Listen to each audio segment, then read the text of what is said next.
Good afternoon to you all. Goedemiddag to you. We meet here as the last session before lunch, and here we are going to talk about the critical role of enablers in unlocking value. As we go about our business in chemicals, we cannot forget that there are a lot of enablers to make this business possible.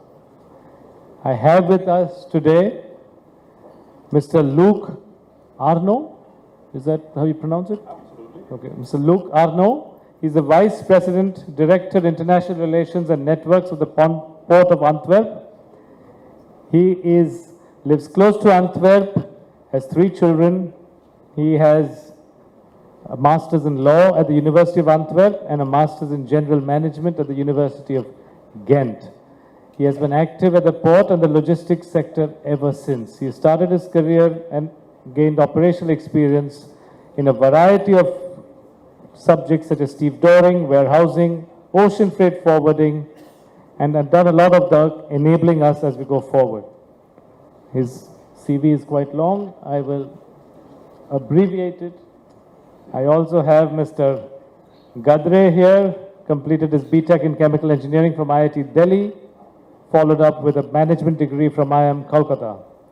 He has 36 years of experience with 34 years at Atul, fantastic campus which I have visited a few times. He's currently the President of Corporate Strategy at Atul, and he actively participates in industry associations including ICC, ASSOCHAM, FICCI, and Chemexer. He's also managing Atul China, based in Shanghai. Welcome you all. Thank you so much for being here. I will now ask Mr. Luc Arnault to speak on value creation through partnerships through chemical clusters. Dear audience, good morning. I know Indian people were persistent, but I also see you're very brave. Already about 5 hours listening. That's magnificent. So I would say we applaud ourselves. But anyway, thank you for remaining for this session, so before the lunch. And I want to talk to you about how we built one of the largest chemical clusters in the world, in the Port of Antwerp, and I will do that around 4 themes. One, it was not built in one day, so look a bit back on the past. Secondly, what are, for us, some of the success factors of building such an integrated cluster? 3, keywords, partnerships, partnerships, partnerships. And number 4, the importance also of innovation and digitization in strengthening the cluster. But before starting, I have a short movie. I hope it works. It's about 1 minute and 10 seconds on the chemistry in Antwerp. So it will be 1 minute 40 seconds now.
Thank you. Okay. First part, shortly on how we came to this position we have today. The Port of Antwerp is one of the largest ports in the world, number 2 in Europe. And about 1 year ago, we merged with the port of Zeebrugge, which is a coastal port. And that's why the new name is now the Port of Antwerp-Bruges. For those who are familiar with the Port of Antwerp, that is the reason to do that. And I will come back on the reason why we merged, because it's part of the story. So Antwerp is home to one of the 5 largest oil and chemical clusters in the world. You see the known names on the map, of course, Houston, Jubail, Singapore and Shanghai, and Antwerp being there in capacity number 2. How did we come to have this position as one of the 5 major clusters? It has a long history. And of course, I won't go into detail because the first shipment of oil, import shipment of oil, goes back to 1861 already. But the major push to become the cluster we are today was taken after the Second World War, and it's an important success factor. It's the long-term strategy that the directors of that moment had. They absolutely understood the importance of the chemistry for the future world, and they absolutely wanted to attract the major German chemical companies after the Second World War to Antwerp. And they did specific efforts by, for instance, offering land to buy, which is something you can't do anymore today. But that was one of the very strong elements to convince the industry to come to Antwerp. And then it grew over the last 70 years to the cluster we are today. And I will come back on the success factors. What is the cluster today? We have 80.2 million tons of maritime throughput of liquid bulk, which is either a supply or a finished product of the chemical cluster. The port handles about 13.5 million TEU, and of course a lot of chemical products are transported by container. 20 million tons of chemicals output, 40 million tons of oil refinery capacity, and something I want to stress in the framework of green transition, the port of Zeebrugge, our platform Zeebrugge, is one of the major import places for LNG into Europe. 15% of the European needs are transported via the port of Zeebrugge, and that's also the main driver for us to go for this merger, because we believe in combining the capacity and the know-how we have on handling those molecules and the future green molecules in Zeebrugge, bringing them by pipeline to the chemical cluster in Antwerp as new feedstock, will make us one of the major import hubs of green molecules of tomorrow. What are the success factors of this integrated cluster? And there are many. I only took a few because I could, of course, be talking about available manpower, universities, things like that, but let me focus on some that I think are really the drivers. The first one I mentioned, vision and strategic focus. And I cannot stress this enough. It is about focus and determination. And I want to give an example of the cluster today, because in the 50s, the decision was given to attract the chemistry with a clear vision, and all the conditions were set. But also today, for instance, about 3 years ago, we dedicated a big area in the port of Antwerp for circular chemical industry.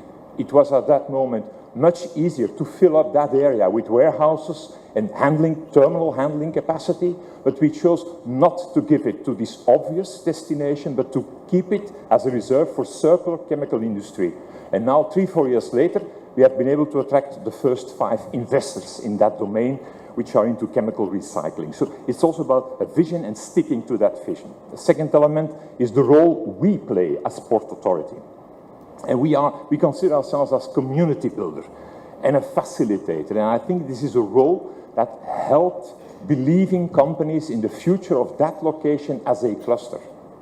We sit together with the chemical industry to take decisions on what should be the future road of that cluster. This is not something we do unilaterally as authority. It's always in consent, and even more, we are looking for partners around the world to strengthen that cluster, which is highly appreciated by the existing operators in the cluster.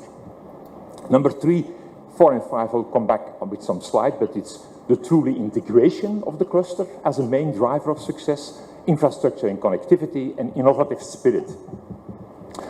The integration. You see here a model, doesn't matter to see the details because probably it's too far away, but you will recognize this as the total chain from raw materials to final products. And what is colored in red is present on the cluster. What we do when evaluating investments into the cluster is preferably attract those molecules that strengthen the cluster. So it's not about being happy with any investment that is brought to the port, but really looking at what is missing. And missing means, is there a molecule which is now imported, which we should better produce locally? because that's the true integration. It's companies making molecules, delivering them to other companies as supply, as raw material, who in their turn can then produce and turn further to other companies in the cluster or in Europe. So this integration is also a strategic approach by looking preferably at the missing links. And we are happy that companies continue investing. These are the investments of the last 2 years that were decided and started. And you see there are the known names. Biggest investment is Ineos, 3 billion euros to build the PDH. But also Borealis, Total, and I don't go over all the names, are investing hundreds of millions of euros into the cluster.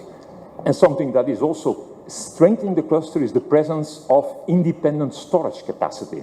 So the logistic function, very present in the port, is strengthening the presence of the chemical industry, because evidently the products they make can then be handled in these logistic companies, and some value-added logistic services are done. So some names like Oiltanking, Vario, Seainvest have also done considerable investments into storage these last years. Next success factor, connectivity. And here, evidently, the connectivity by rail, inland navigation, very important. More than 45% of the chemical products are going to the European hinterland or coming from the European hinterland by inland waterway. This is a very important transport modus, and we continue developing that. I go to the last one, pipeline. Port of Antwerp-Bruges has acquired a company that operates a big network of pipelines. We do this out of a strategic point of view. Today, it is transporting some of the fine chemicals, but we are indeed, of course, looking at using this network of pipelines for the future green molecules. So the connectivity to the hinterland by all modes, we consider as one of the major success factors as well for this chemical cluster. And not only infrastructure for today, but as I was mentioning, the new molecules, we are actually seeing import terminals investing in capacity, tank storage and handling capacity for the new hydrogen carriers, especially ammonia and methanol. So it's about building infrastructure, but also thinking about building infrastructure for tomorrow, already today.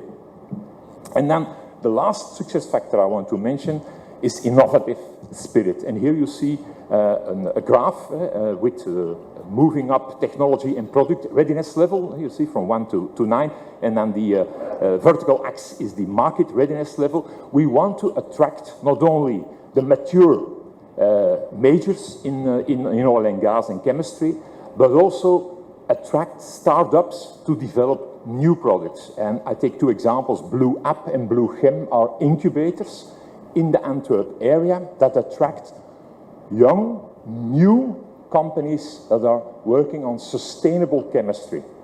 And what I mean with innovative spirit is what we see happening in these incubators. There's dedicated buildings with laboratories we put at their disposition, but we see the majors taking a small office in this incubator area to see what's going on.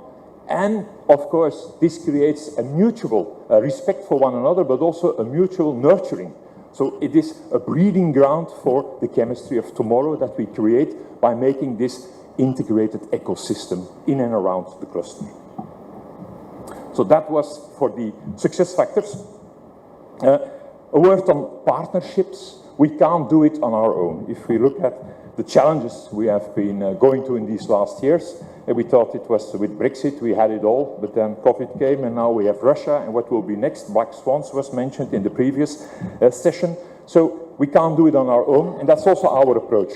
We work together with partners, and we as authority consider ourselves as the enthuser, the team builder, bringing the spark into the mechanism.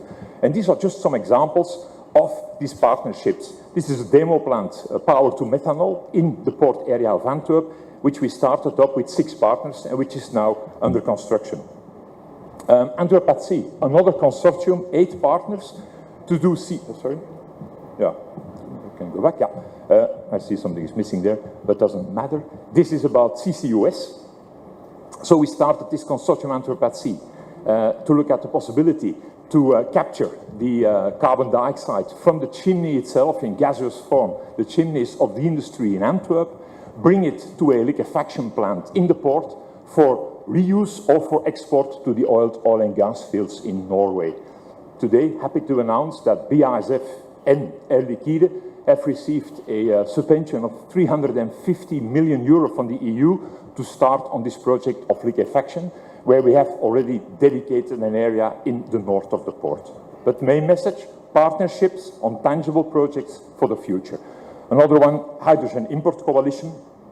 Different partners, see them there, a carrier as well, looking at how can we produce the green molecules in overseas destinations. You see some names there, Oman, Egypt, Chile.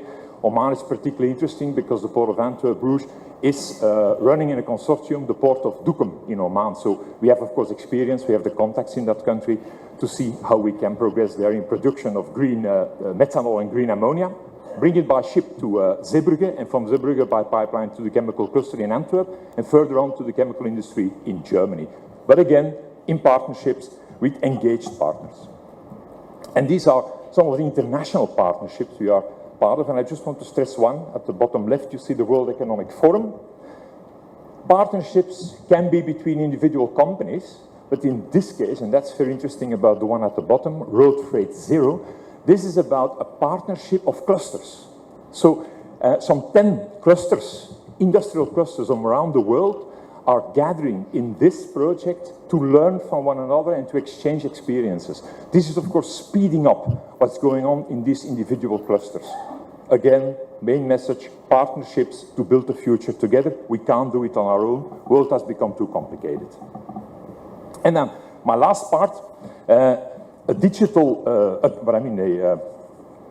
a chemical cluster, of course, can only be strong if there is also a strong data exchange. The digitization is something which took a bit longer to develop, but which we now really see evolving. And we are happy that we took the initiative many years ago in 2016 to build a company which has the name Nextport. You see the name at the bottom. Nextport is a neutral data sharing platform. Neutral. What does it mean? It doesn't make applications. It only makes the bottom backbone, the data sharing platform, for third parties to develop applications that create more efficiency and transparency in the logistics of the chemistry. And we have very clear digital protocols with the providers of the data, that the data remain their property and that at any time they know who will be using it for what purpose and only upon their consent. This was a vision that was needed to go through the lack of confidence between the different players. And happy that one specific story is called eClick. eClick powered by Nextport. eClick was a consortium of, or a coalition of willing partners in 2018 coming together. You see the names at the bottom, the major chemical companies, willing to work on the digitization of the chemical logistics. So at that moment that were front runners, but it was important to see that within the chemical industry, cooperation to create more transparency and efficiency through digitization got a first step. And the product that they chose, the business case, the use case, was this one. It was to create an electronic cleaning document. Many of you know the cleaning document. You cannot load the truck with a new cargo unless you have a proof that it's clean and ready from previous car or free from the previous loads. This is a paper document with a lot of stamps on it. So in 2018, the eClick consortium decided, using the Nextport platform, to develop an application to make an electronic EU cleaning document. And all the partners were willing to go along with this because this is a non-commercial document. So there was no threat in sharing this information, although the sector really had to get used to sharing this data. And this is my last slide, because I see the time is running out. Now, 2022, more than 60 companies are using this digital application of electronic cleaning document to create transparency and, above all, to create efficiency. And the instant value they see there is what is mentioned on the left of the slide. I take out reducing waiting times, saving 16 million sheets of paper per annum, avoiding data re-entry and other advantages. And we are happy to see further progress in this digitization with new applications which are more in the sphere of predictability and now also decarbonization. And then I refer to the carbon dioxide footprint calculator that has been developed. And we truly believe that this digitization can support also the Indian industry in their march towards the $1 trillion in 2040. And we are happy that our daughter company, Nexport International, you find the website at the bottom, is there to help also the Indian industry to create this transparency. Other use cases and more information you can find on that website. So summarizing, what makes a cluster successful? One is this infrastructure availability, the vision and the determination to continue, the connectivity, the innovative spirit, and the digital innovation that goes along with it. I thank you.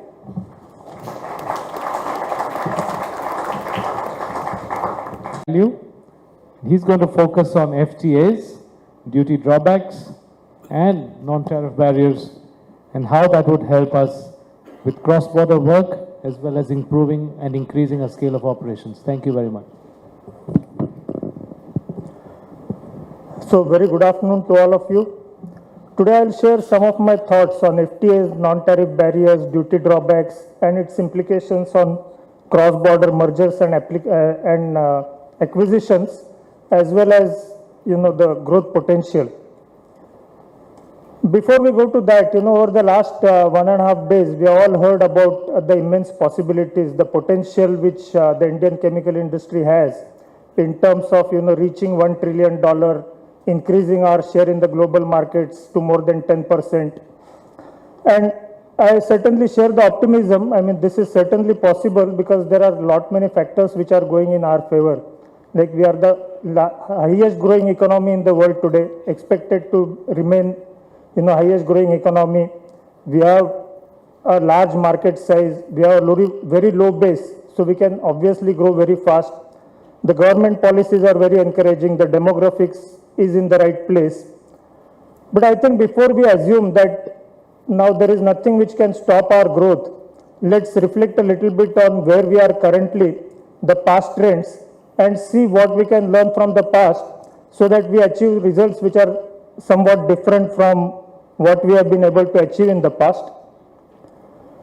So if we look at the global chemicals market, now this is VCI data, and I would like to focus on a few points. India's consumption currently is very low, which is obviously known to everyone. But what is a matter of great concern is that even when the consumption is very, very low, the production growth is even lower. And India has a dubious distinction of being the highest net importer. So though we are only 3% of the global chemical market, our net imports in absolute terms are the highest in the world, which is obviously a very disturbing thing. And we need to see how we can increase both our consumption and our production. China's share in global chemical production, over last 12-13 years went up from 26% to 45%, 43%. India's is almost stagnant between 2 and 3%. So while we have ambitious goals, we need to keep these factors in mind. Next one is even more disturbing, the past data. The production growth, I mean, I'm now separating the production volumes and the prices. So the production index in India over last 13 years has grown by 2.7% CAGR, whereas China has grown by 9.1%. So the gap between us and China is, ever increasing. Of course, I mean, we should not, say that, okay, Germany was low, US was low, etc. Because our biggest threat today, our biggest competition is from China. If we look at the price index, CAGR of price increase in India over these years is 3.1%, and China is practically zero. Now, these numbers are very, very surprising, but these are numbers which are reported by this reputed, source. Even if we look at the future, I mean, the future growth depends on what you are investing today and on in terms of capital as well as in R&D. And here again, it shows that India has a long, long way to go before we come anywhere close to the Chinese levels. As I said, our imports are growing much more than our consumption, which is demonstrated by these IIP numbers published by DPIIT. So from 17-18 till date, I mean the current financial numbers are extrapolated based on the actuals for the first 8 months. The CAGR for IIP for chemicals has grown by 2.4%. The import volumes of chapter 29, which is let's say the most significant organic chemicals chapter, has grown by 5.2%.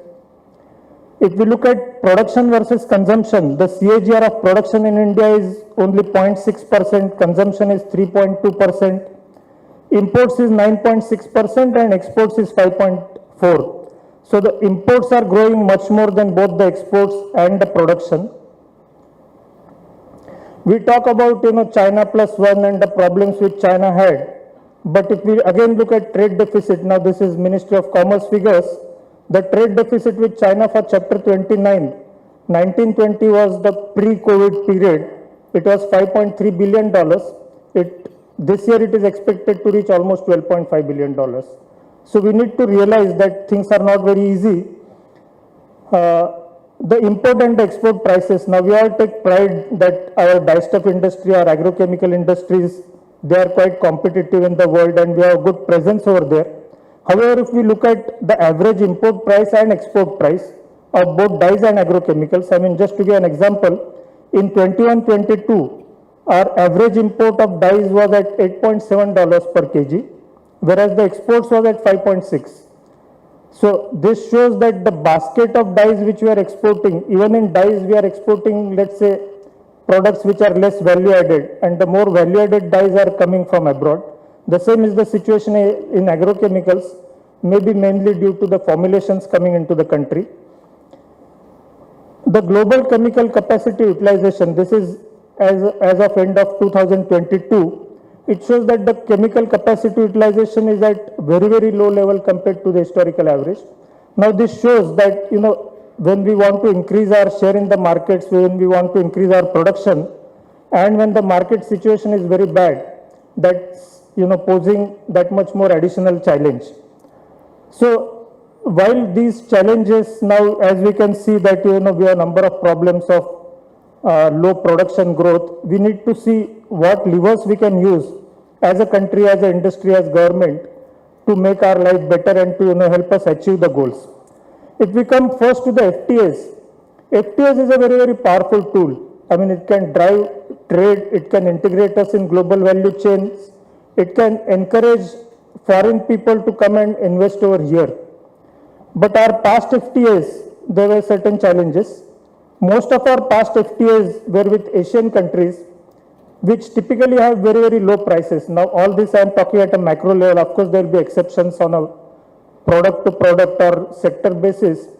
But if we are doing a FTA with a group of countries where the prices are already low, and on top of that you give them duty concessions, you almost ensure that the Indian chemical industry will stand to lose out of those. It has led to duty inversion in a large number of cases because probably we did not take care of the entire value chains while doing the FTAs.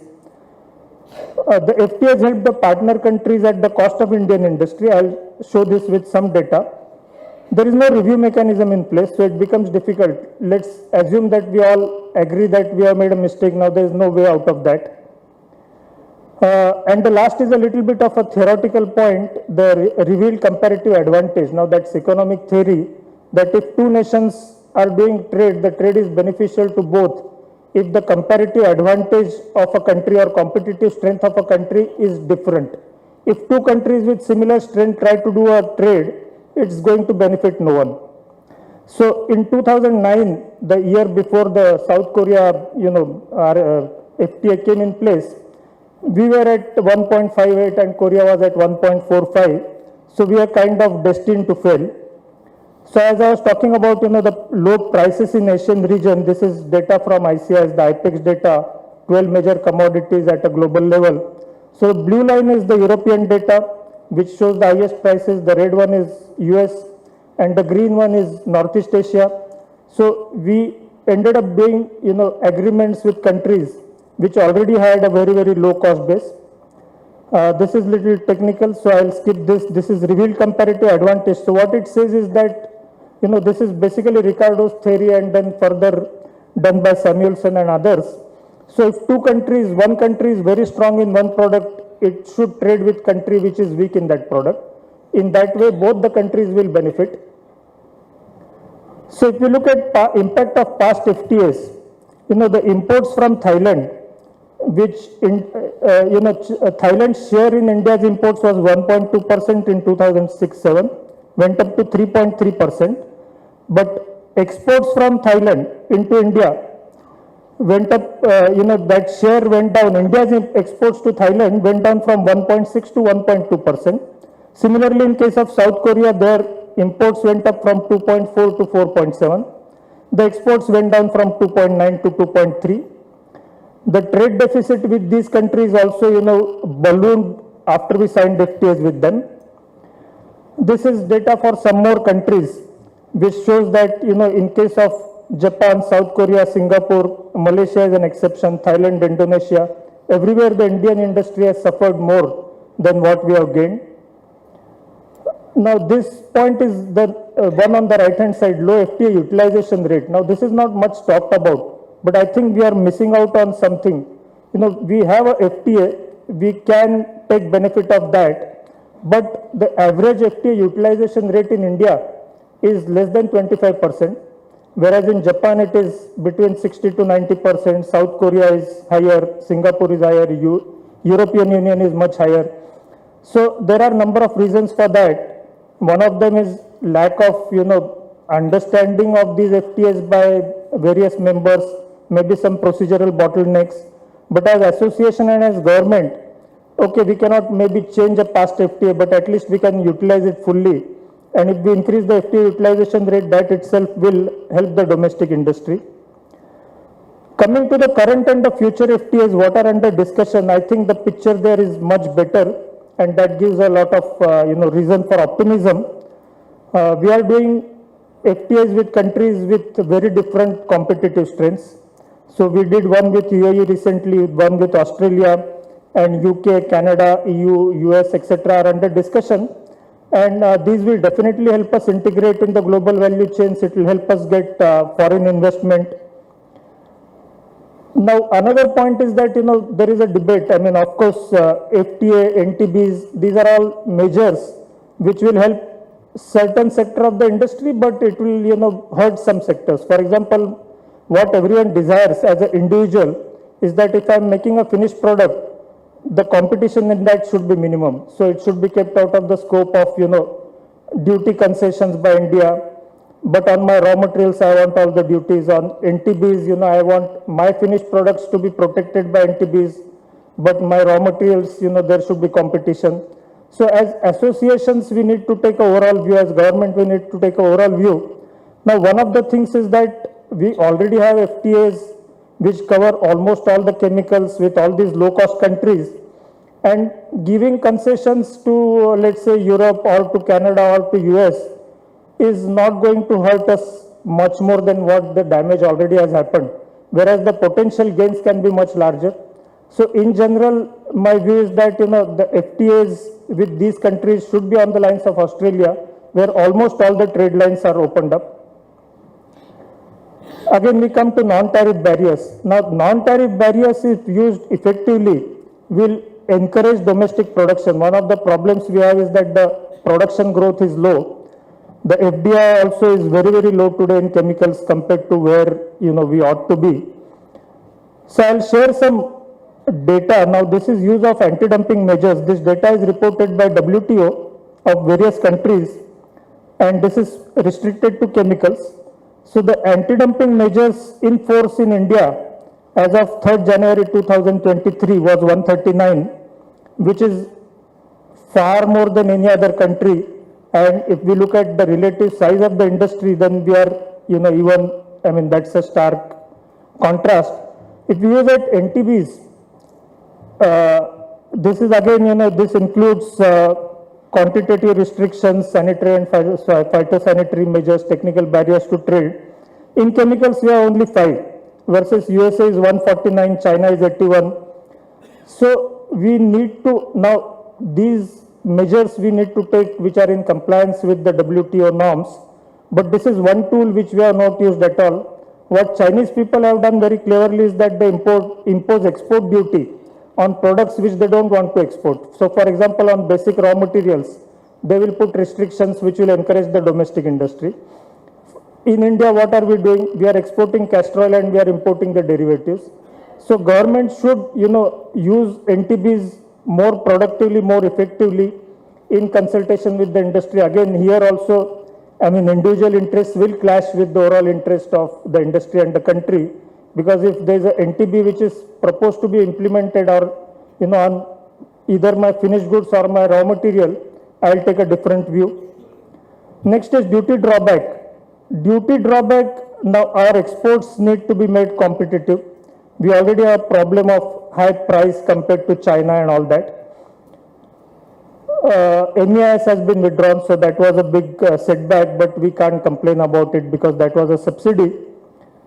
The duty drawback, the way it is currently fixed, it is much lower than the import duties which are suffered by the finished product.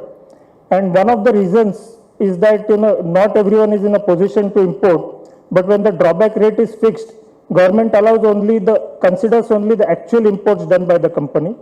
Whereas India being a free market economy, the local prices are in line with the import parity prices. So the suggestion which various people have done is that the embedded import duty, notional embedded import duty in the local price should be included in the calculations, and then the drawback rates will really encourage people to purchase their raw materials from local sources, and it will give a push to the local production. Now, some calculations which we can skip. RoDTEP, though it is not a part of this coverage, but RoDTEP for chemicals was introduced very, very late. It's for a limited period of time, though hopefully government will extend it. They say that it is the stated purpose is to remit the duties and taxes which are already paid. Government did not give it to us initially, saying that your industry is doing well, you don't need incentives, but this is not an incentive, this is the money which I have paid. And the rates which have been fixed are not really in line with the submissions made, and there is no forum available or no redressal mechanism available where I can go and represent. So this is the FDI in China. There were 42 new projects, greenfield projects where FDI came in. In India it was only 9. So if we use now these FDI, we cannot just get by, let's say, FTAs and such NTBs and all that. We need ease of doing business. We need faster clearances. We need integrated chemical parks, which the chemical secretary was also talking about. What ICC can do is probably have some roadshows with support from the government, and then try to promote India as Europe +1, for example, because Europe seems to have much more long-term problems compared to what we have. This is history of FDIs. Fortunately, or it is going up, and we should make sure that this trend continues. As important as is getting input from various countries, we also need to focus on outbound investments. For example, we do not have natural gas or adequate natural gas at competitive prices. So like Reliance has announced a project for caustic EDC, PVC, we need to have similar projects for methanol, acetic acid. Because, okay, we all want to increase production of methanol, but without competitive gas, it's very difficult to do it. Yes, you can do it from, let's say, renewable sources, but that may take some time. So in short, we have a huge potential, but it is unrealized. And the industry and government need to work together. FTAs, NTBs, duty drawbacks are just some of the levers. The others are, equally important or maybe even more important, like chemical parks, logistics. For example, if you go to China and government comes to know you want to invest there, they would almost give you green carpet welcome, red carpet, whatever, and they will come and say, what are your problems? We'll solve them. In India, we don't have that level, though of course things are improving. Government is very, very supportive. We have all these, new schemes going in place, PM Gati Shakti Yojana, Make in India, Atmanirbhar, etc. but we still have miles to go. And if these issues are taken up by the industry and by the government, I'm sure we'll achieve our dream of $1 trillion. Thank you. Work to India's advantage, and how maybe the current FTAs are much more complementary in nature, and how we could negotiate future ones. And also talking about how when the chemical industry appears to be not paid attention to in terms of creating a nurturing environment for us. So thank you for your, presentation. So I will just talk to one question to each, and then I will open up. So you talked about creating a particular focus on circularity, and you gave examples of hydrogen and CO2 use. Can you explain the role of a port or a chemical cluster, and how you brought that together and trying to promote these two things to add this third angle to your... Well, a lot of circularity has to do with chemical products. If I just give two examples of the one that invested in that circular area in the port. One is on recycling of plastics back to the virgin material, and another one is on recycling of tires from cars and trucks back to the chemical components again. So obviously, having this strong chemical cluster, our focus is on chemical recycling. And what role the port can play is we offer the whole infrastructure. It's not only that infrastructure, that area, let's call it the geographical zone, is the presence of know-how and the presence of the majors. That makes it also interesting for smaller startups to come there, because they know that there is a future for their company, most probably in engaging with these big players once their product gets more mature. So I think this cluster is really a breeding ground for these startups to do that kind of circularity. So I want to focus on the reality check, and you showed us where we are and how long we have to travel.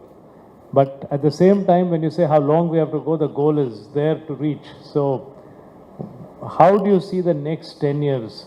If you are at a point of, say, 2 today on a scale of 10 as to where you want to go, at the end of 10 years, where do you think you will reach? I'm talking of our own goal. I'm not looking at comparing with any other country and where they are.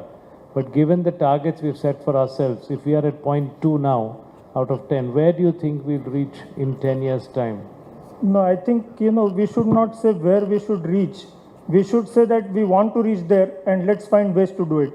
Because if we start with a negative thought, will I reach, will I not reach, then obviously you will never reach there. So, for something to happen, you have to first dream about it. Like they say, when this Disneyland was built, the guy who, constructed that, or who, planned that, he expired just a few days or a few months before the inauguration. And his son was asked that your father, unfortunately, is not there to see this happen. So he says, no, he saw that every day in his life, and that's how it happened. So we have to see that, and then we have to think of what we need to do to make it happen, rather than say, will it happen? Thank you.